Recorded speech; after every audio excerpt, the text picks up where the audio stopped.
शुक्रिया सर, शुक्रिया उपसभापति महोदय। जया जी हैं यहाँ। Please please. नहीं, एक संदर्भ था इसलिए आप ही से कह रहा हूँ सर कि एक फिल्म थी कभी कभी, उसमें एक शाहिर की बड़ी अच्छी लाइन थी, कभी कभी मेरे दिल में एक ख्याल आता है। तो बाकी जो आगे है वो नहीं कहूँगा क्योंकि संदर्भ दूसरा है, लेकिन कभी कभी मेरे एक दिल में एक ख्याल आता है कि राजनीतिक जिंदगी में अगर हमारी महामहिम राष्ट्रपति खुद से अपना स्पीच लिखने लगे, अभिभाषण, तो शायद ये स्तुति गान ना होता जो इतने पन्नों का मिला है।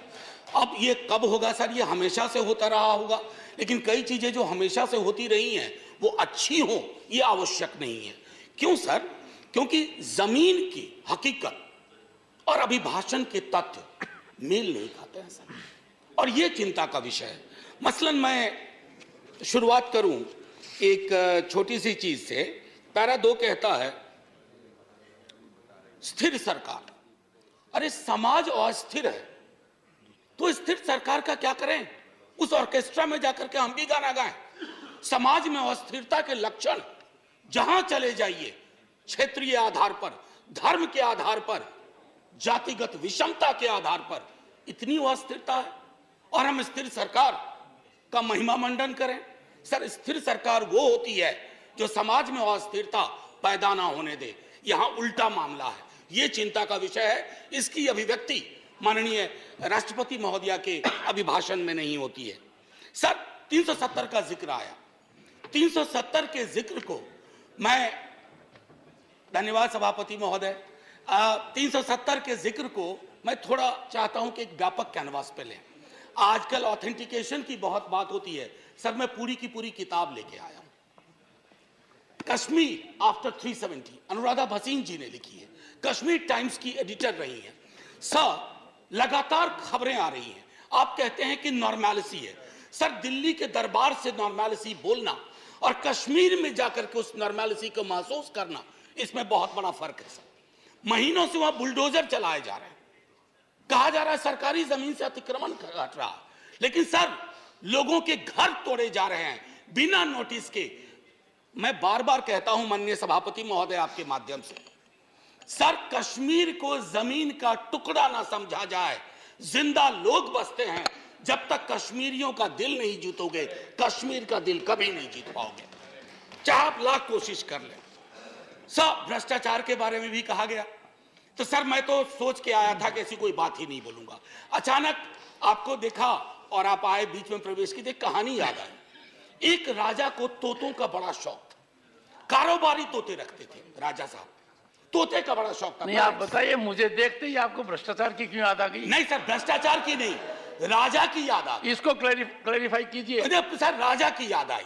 We have a distinguished member here from the same fraternity. Sir Raja की याद आई। सर तो कई तोते थे उसके पास, लेकिन अचानक उसका स्नेह एक खास तोते के लिए काफी हो गया। गौतमी प्रवृत्ति का तोता था, तो सबको चांदी और स्टील की कटोरी मिली, उस तोते को कनक कटोरी मिली। और तोते से राजा सलाह बहुत लिया करते थे, और तोता सलाह भी देता था, भूत भी ठीक करता था, भविष्य की बात भी करता था।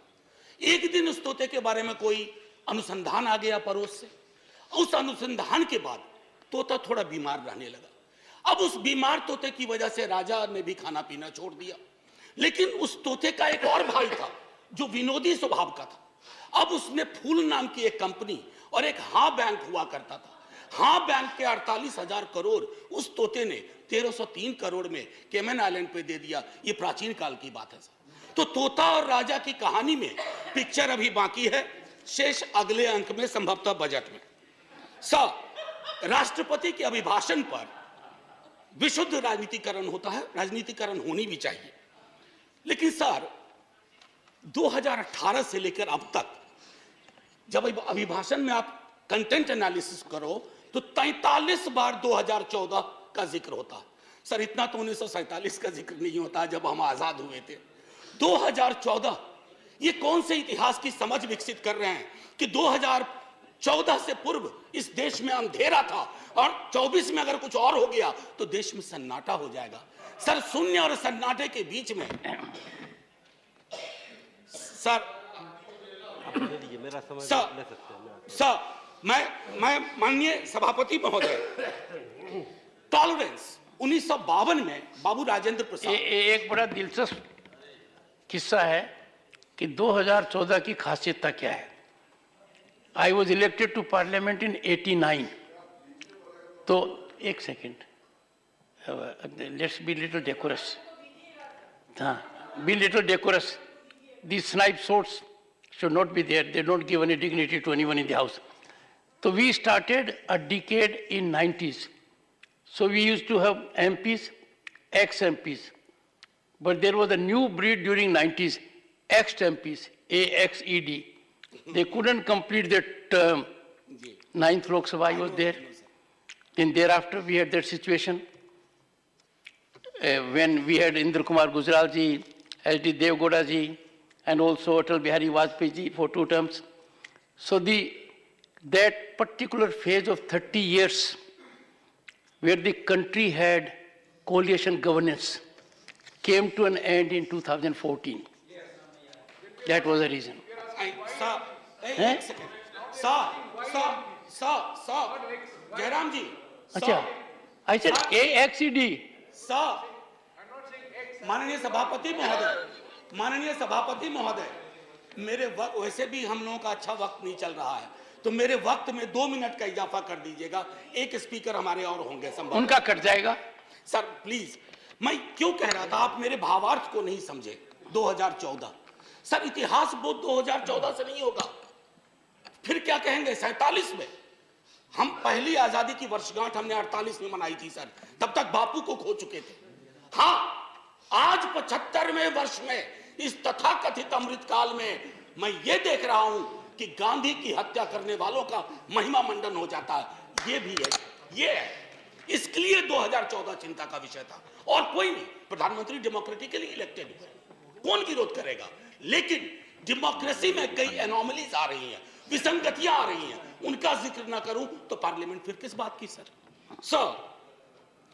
राजेंद्र बाबू तक टॉलरेंस की बड़ी बात हुई, उनसे लेकर के सहिष्णुता की बात हुई। अब सहिष्णुता शब्द गायब है अभिभाषण से। क्या नहीं चाहिए हमें सहिष्णुता? क्या हम नहीं देख रहे हैं कि हमारे समाज में कटीली दीवारें लगाई जा रही है, कौमों के बीच में बुलडोजर प्रतीक बनता जा रहा उत्पीड़न का, माइनॉरिटी राइट्स के हनन का।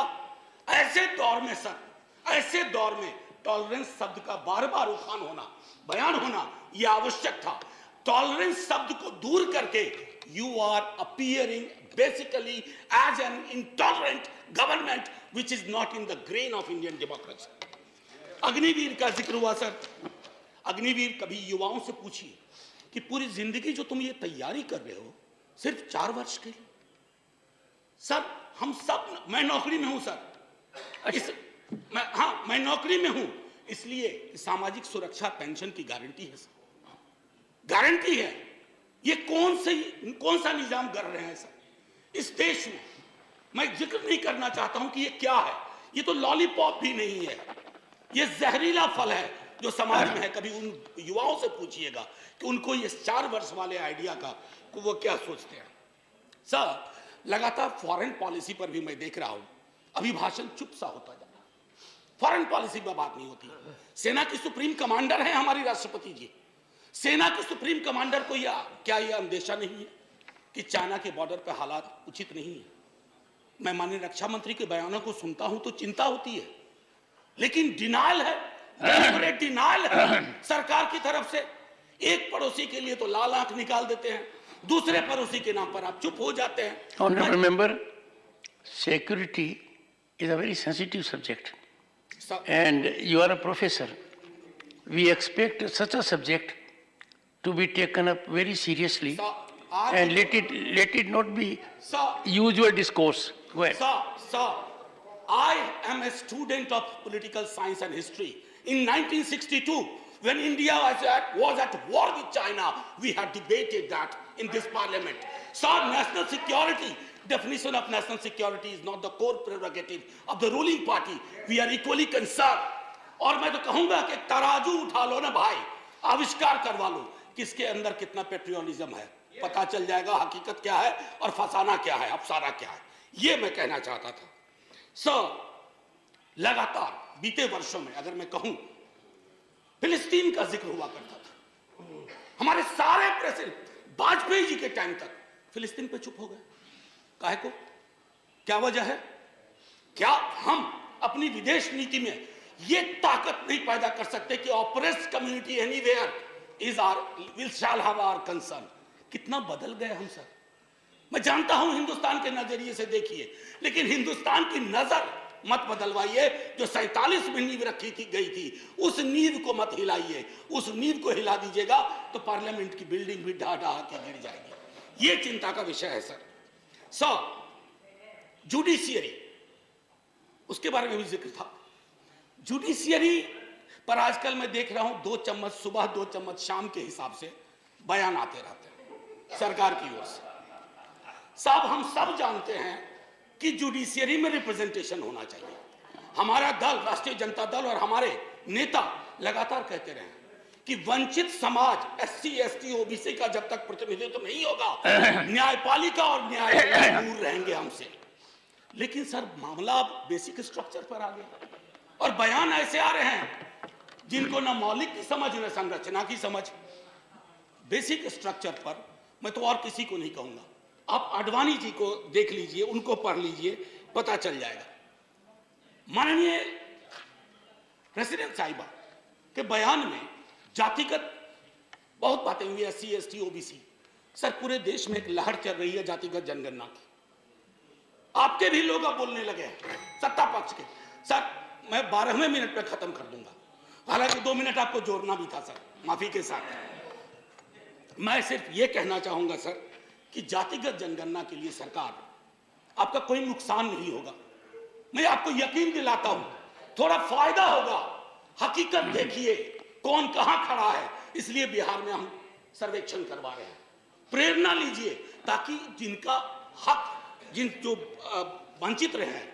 अब ब्लास्ट फ्रॉम द पास्ट अक्सर आता है, नाम बदलो नाम बदलो। डेली पार्लियामेंट के बाहर कोई पूछता है, आज वो फलाना का नाम बदल रहा है। मैंने कहा यार, पीस मिल में क्यों करते हो, खुदरा खुदरा कर रहे हो, थोक में करो, थोक में करो। अभी मंत्रिमंडल का विस्तार शायद होगा, एक मंत्रिमंडल बनाओ, नाम बदलो मंत्रालय। एक साथ बैठ करके एक बार में हिसाब कर दो। अरे साहब, नाम बदलने से इतिहास बदलता ना, तो नाम बदलने वाले खुद बदल गए, इतिहास नहीं बदला। हड़प्पा की सभ्यता से लेकर जो कुछ आज तक हुआ इस मुल्क में, वो हमारी धमनियों में है, किसी को कमतर मत दिखाइए। और रही बात मुगलों की, आपके अंदर तो एक बहुत बड़ा मुगल है, वो भी बिल्डिंग बनाने का शौकीन था, अभी बहुत शौकीन है।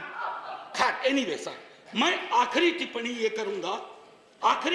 करूंगा आपके समक्ष सर, बिना नाम बताए बता रहा हूं।